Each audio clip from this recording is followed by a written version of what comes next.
and welcome to our video lesson in English 9. How are you today? I hope you're alright there, especially when it comes on our discussion for the second quarter.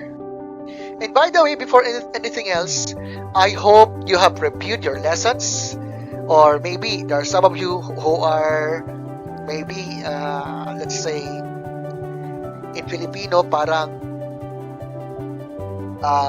hindi ganong ginalingan, lalo na po sa exams and the rest of it. But it doesn't mean that this is already the end of the world. Bakit? At this point, we're going to discuss something in second quarter. And by the way, since there are two main topics here, I guess I must have to discuss those topics in a very simple but meaningful presentation. So we've got two main topics, which are the following: 3 categories of making connections and analyzing literature as a means of understanding and changing values in the VUCA world, or let's say volatile, uncertain, complex, ambiguous. And since we have two main topics, I guess it's better for us to examine these 2 points that we can go on to discuss here. At this point, let's go to 3 categories of making connections. You see, connections as we speak here, there are many ways to present those points, especially when it comes on reading a text and many more of it. So let's discuss this. Making connections to reading a text is a reading comprehension technique used to help students make meaning of what they are reading. So I guess we will go back to reading comprehension. Through this technique, students can engage more and have better retention of information from the text they are reading. It also allows them to relate their personal experiences with the text itself. The making connections technique uses the schema theory, where readers use existing knowledge and experiences to interpret texts, to come up with meanings and make sense of what the readers are reading. Schema theory explains how our previous experiences, knowledge, emotions, and understandings affect what and how we learn. To be able to make connections, a good reader must recall his prior knowledge or learning experiences to help him better comprehend what he is reading and later on make connections with the text. Like for example, you have read something, maybe you have read a fable or a poem or short story, and then you have read another one, that it could make some sort of connection between what you are reading right now and what you have read before. Let me give you an example. Let's say I am reading El Filibusterismo of Dr. Jose Rizal. So I have realized something about this topic concerning what happened to the characters like Simone, Basilio, and the rest of it. Then, actually, to be honest, what I have read before, El Filibusterismo, I have bought that book before I bought Noli Me Tangere. Alright? So, at this point, I came up to the conclusion that I must have to read another book, which is Noli Me Tangere by Rizal. And I realized that there is some sort of connection concerning who Crisostomo Ibarra is and who Simone is. And I think for the grade 8 students who are listening to me right now, maybe it's better for you, I think, to read Noli first before El Fili. Well, that's some sort of mistake that I had before. But, by the way, let's go back to our main point. By teaching students how to connect to a text, they can better understand what they're reading. Using one's prior knowledge and experiences in making connections to reading texts is a good strategy for better comprehension. Since Every learner has experiences, knowledge, views, and emotions that he or she can draw upon. So, here, Keene and Zimmerman determined that learners understand better what they read when they know how to use three different kinds of connections. And what are the following? Text to self, text to text, and text to world. So, let's find out those 3 points here. Let's go first to text to self connections. Text to self connections link the reader's personal experiences and knowledge to the text that he reads. Like, for example, you have read a certain passage where it says that, like, if you are reading the Bible about, let's say, what do I go on for this? Like, okay, let's say David defeated Goliath.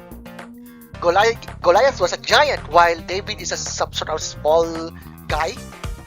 And what did you learn about the said story? Like, for example, there are big problems, but God is bigger than those problems. For example, it's just an example of it. Anyway, the text is connected to the reader's own experiences in life, which makes these connections personal. Remember the term personal here. One's ability to make text-to-self connections depends highly on how vast his knowledge and experiences are.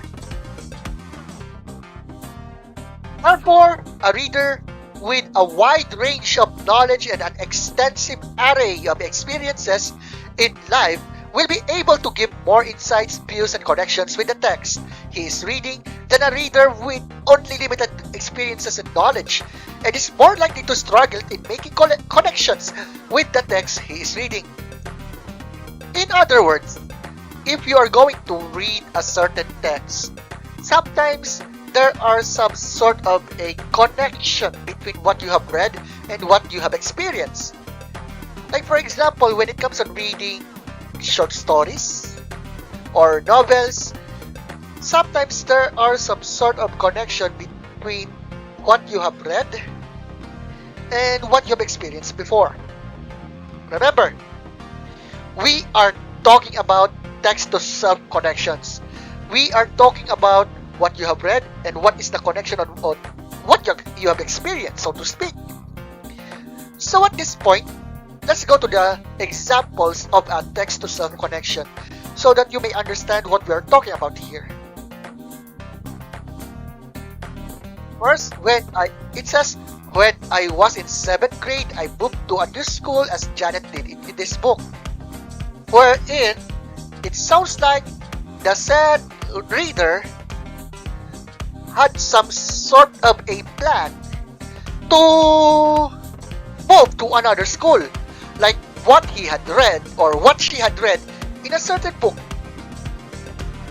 Point 2. The part of the story where Anna felt excited to attend her first outing with her friends reminds me of my high school days. Or maybe, let's say, I have read a certain passage where, let me remember a certain writing. Let's say,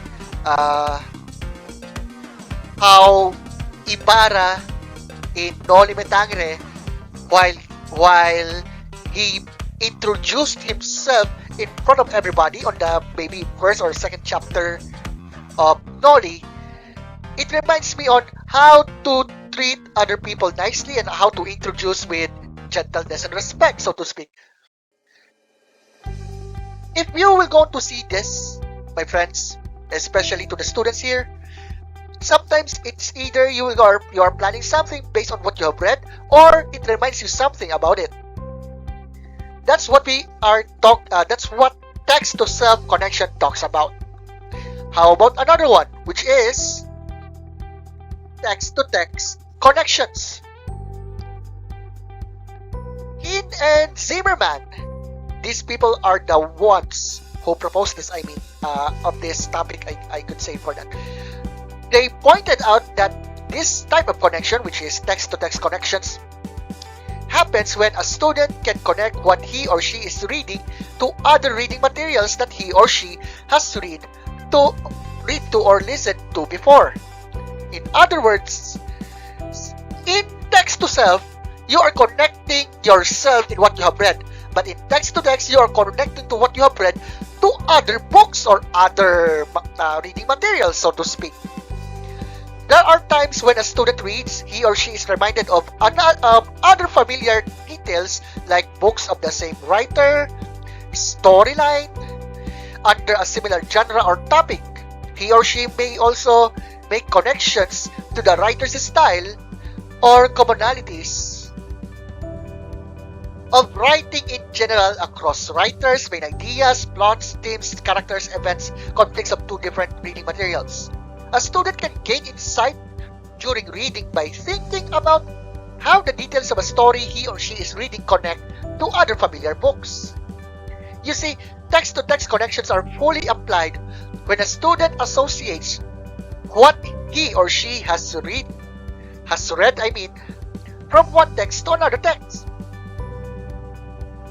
In other words, when it comes on reading, sometimes it reminds on what you have read before.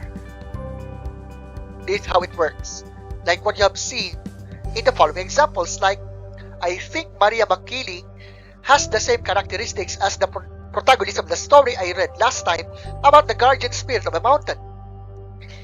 Or, let's say this one. F. Shonil Jose admired our national hero that even his selected stories contain some characters that remarkably resemble Dr. Rizal's selected heroes. And last, the story of the four bad boys and me in Wattpad reminds me of the characters in the TV series Hanayori Dango and Meteor Garden, aired in our local TV station when I was young. So let's do some sort of recap here. Text to self talks about what you have read and what is the connection in your experiences.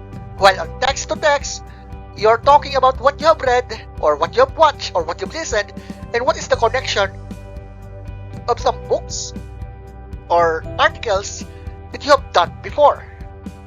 Now, what about the last one, which is text to world connections?